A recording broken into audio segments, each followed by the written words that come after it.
Assalamu alaikum dear students and my dear viewers. I welcome all of you once again to my lecture. And आज का जो हमारा topic है that is explanation of Heisenberg's uncertainty principle. हमने हमारे previous lectures में Heisenberg's uncertainty principle को बहुत अच्छे से डिस्कस किया, तो आज हम उसकी एक्सप्लेनेशन देंगे. ठीक है, क्यों हम simultaneously velocity and position of the electron को साइमल्टेनियसली मेजर नहीं कर सकते विद एब्सोल्यूट एक्यूरेसी. हम एक्यूरेटली अगर हमने पोजीशन ऑफ सब एटॉमिक पार्टिकल लाइक इलेक्ट्रॉन पता लगा दी, तो हम एक्यूरेटली उसकी वेलोसिटी नहीं पता लगा सकते. अगर हमने एक्यूरेट उसकी वेलोसिटी का पता लगा दिया, साइमल्टेनियसली हम उसकी एक्यूरेट पोजीशन नहीं पता लगा सकते. ठीक है, that is the Heisenberg's uncertainty principle. तो अगर हमने किसी भी चीज को देखना होता है, तो जब उस चीज पे जो है लाइट पड़ जाती है एंड वो लाइट रिफ्लेक्ट हो जाती है, हमारे आंख पे पड़ती है, तब जाके हम इस चीज को देख सकते हैं.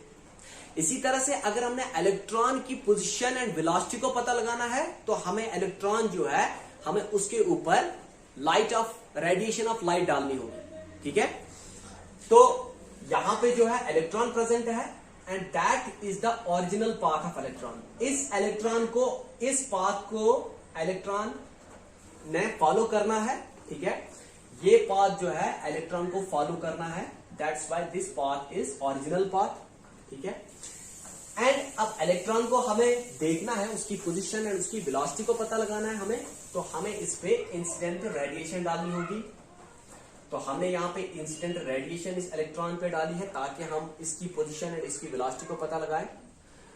इंसिडेंट रेडिएशन जब इलेक्ट्रॉन पे गिरेगी, तब जाके यहां से रिफ्लेक्टेड रेडिएशन आएगी. ठीक है, रिफ्लेक्टेड रेडिएशन को हम माइक्रोस्कोप के थ्रू देख सकते हैं. ठीक है, और हम इलेक्ट्रॉन की पोजीशन एंड वेलोसिटी को बता सकते हैं. फिर हम इलेक्ट्रॉन की पोजीशन एंड वेलोसिटी को बता सकते हैं. तो यहां पे क्या है कि ऑप्टिक्स का उसूल है, there is a principle of optics, कि अगर हमें किसी भी पार्टिकल की पोजीशन को बताना है विद एब्सोल्यूट एक्यूरेसी, ठीक है, अगर हमने किसी पार्टिकल की एक्यूरेट पोजीशन बतानी है, तो हमें जो है that depends upon the wavelength of light used. हमने कौन सी वेवलेंथ ऑफ लाइट यूज की है in order to determine the accurate position of a particle. ठीक है, एंड इसलिए हम इसको बोलते हैं अनसर्टेनिटी इन पोजीशन जो है that is equal two plus minus lambda, and lambda is the wavelength of light used. ठीक है, तो अब अगर हमें किसी पार्टिकल की पोजीशन, एक्यूरेट पोजीशन बतानी है, तो हम शॉर्टर वेवलेंथ जो है उसको यूज करेंगे, because shorter wavelength of the light जो है उससे हम पार्टिकल की एक्यूरेट पोजीशन बता सकते हैं. ठीक है, that is helpful to determine the exact और the accurate position of a particle.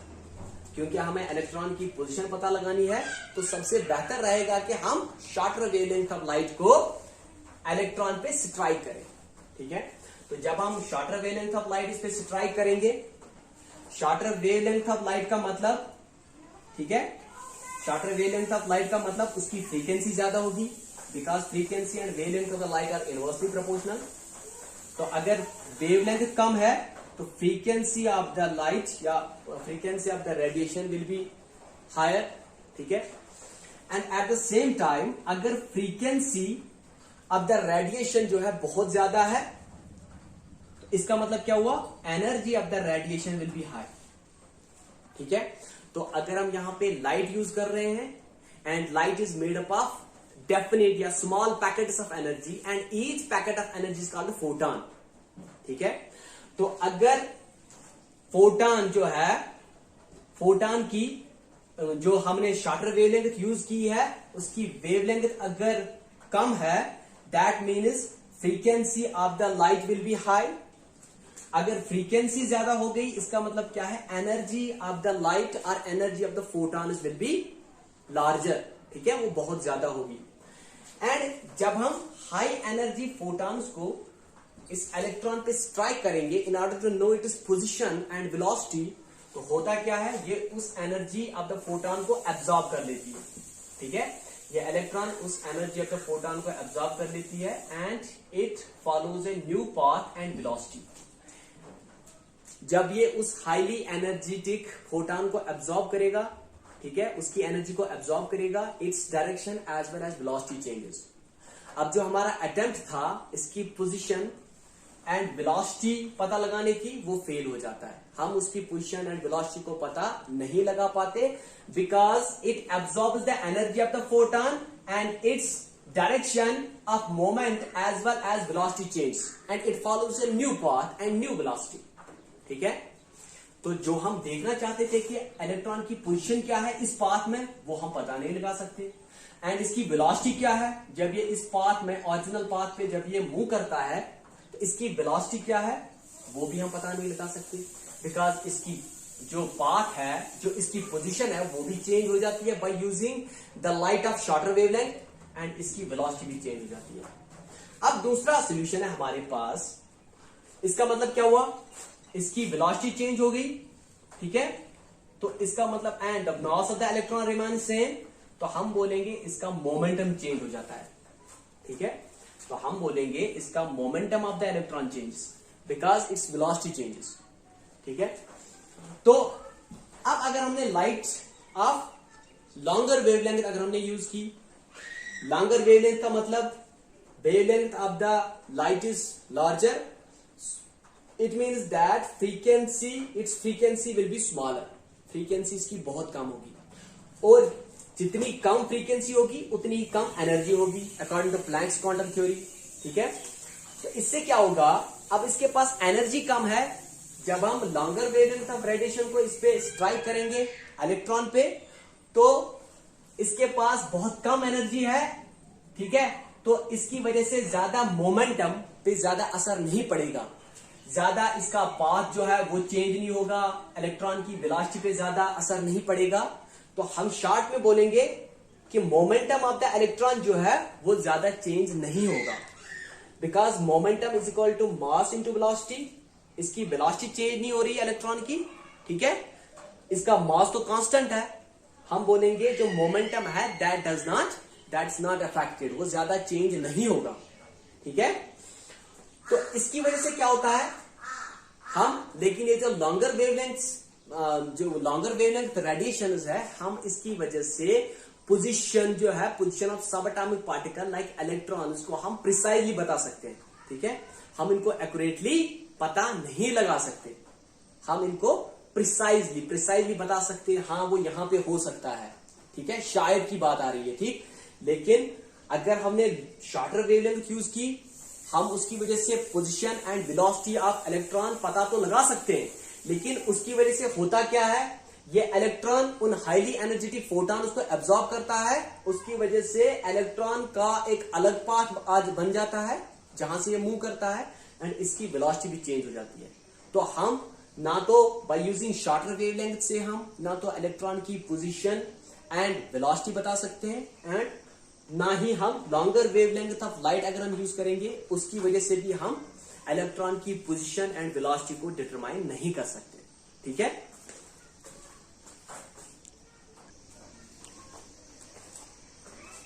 अब influence of Heisenberg's uncertainty principle on Bohr's model of atom, इसका क्या असर पड़ा जब हाइजेनबर्ग्स अनसर्टेनिटी प्रिंसिपल आया, तो इसका बोहर्स मॉडल ऑफ एटम पे क्या असर पड़ा। ठीक है, सबसे पहले जो बोहर था, इसने अपने मॉडल में बोला था कि इलेक्ट्रॉन जो है that revolve around the nucleus in definite orbits, in definite paths, और वी कैन से कि इलेक्ट्रॉन जो है they follow a fixed path around the nucleus, and इस फिक्स्ड पाथ को बोहर ने बोला था ऑर्बिट। ठीक है, लेकिन और and these electrons have definite velocity, इसने बोला था कि इलेक्ट्रॉन जो है that revolve around the nucleus in a fixed path, ठीक है, as well as these electrons have definite velocity. इसने दोनों चीजें बताई थी कि ये इस पाथ पे ट्रेवल करते हैं, ये इस पाथ पे इलेक्ट्रॉन जो है ये इनकी एक फिक्स्ड जो है पाथ होता है जिसपे रिवॉल्व करते हैं न्यूक्लियस के इर्द गिर्द, और जब ये इलेक्ट्रॉन्स रिवॉल्व करते हैं न्यूक्लियस के इर्द गिर्द इनकी डेफिनिट वेलोसिटी होती है। तो बोहर ने दोनों चीजें बताई थी। ठीक है, eight the same time position of the electron, because इसने एक पर्टिकुलर पाथ बताया था कि इसी पाथ पे इलेक्ट्रॉन जो है रिवॉल्व करेगा, एंड इनकी डेफिनेट वेलोसिटी भी बताई थी, ठीक है, इनकी डेफिनेट वेलोसिटी भी होती है। लेकिन हाइजेनबर्ग अनसर्टेनिटी प्रिंसिपल ऐसा नहीं मानता है। वो बोलता है कि अगर आपने इलेक्ट्रॉन की पोजीशन बता दी है तो आप साइमल्टेनियसली उसकी वेलोसिटी नहीं बता सकते हो विद एब्सोल्यूट एक्यूरेसी, ठीक है। तो अगर आपने उनकी वेलोसिटी बता दी है इलेक्ट्रॉन्स की, तो आप साइमल्टेनियसली उनकी पोजीशन नहीं बता सकते हो, ठीक है।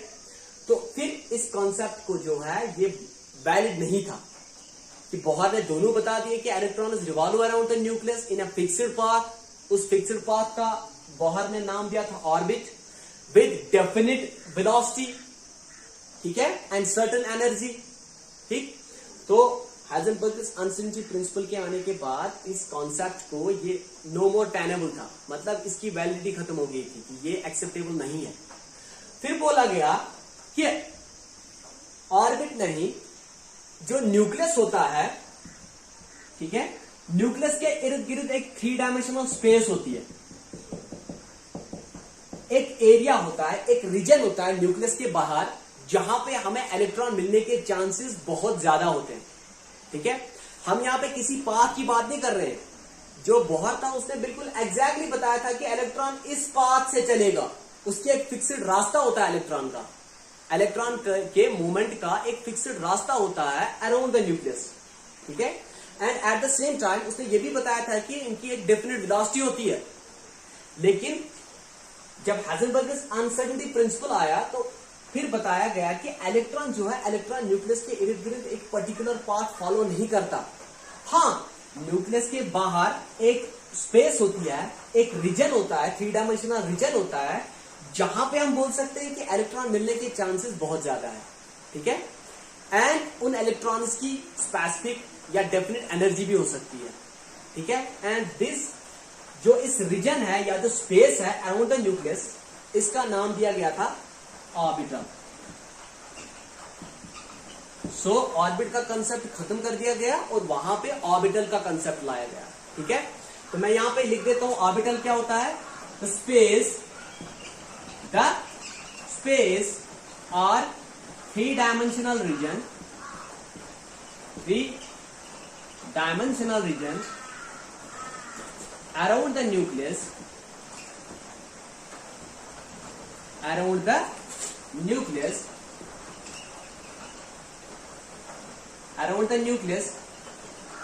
where probability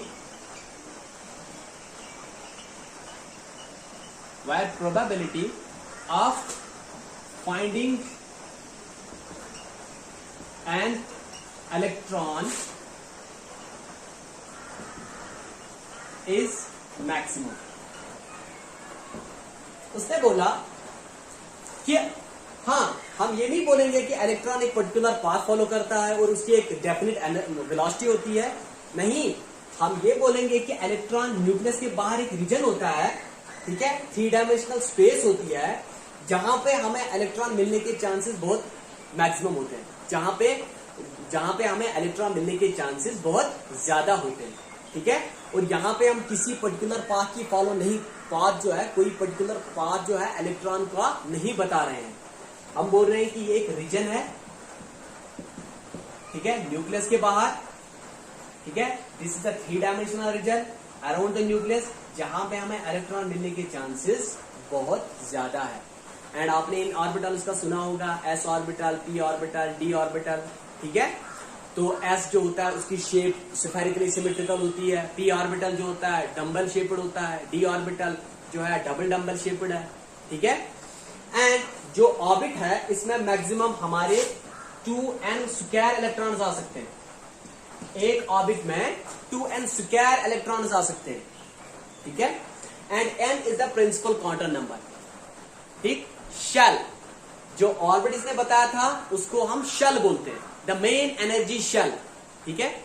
लेकिन ऑर्बिटल में मैक्सिमम जो है 2 इलेक्ट्रॉन्स आ सकते हैं, 2 इलेक्ट्रॉन्स आ सकते हैं विद ऑपोजिट स्पिन्स।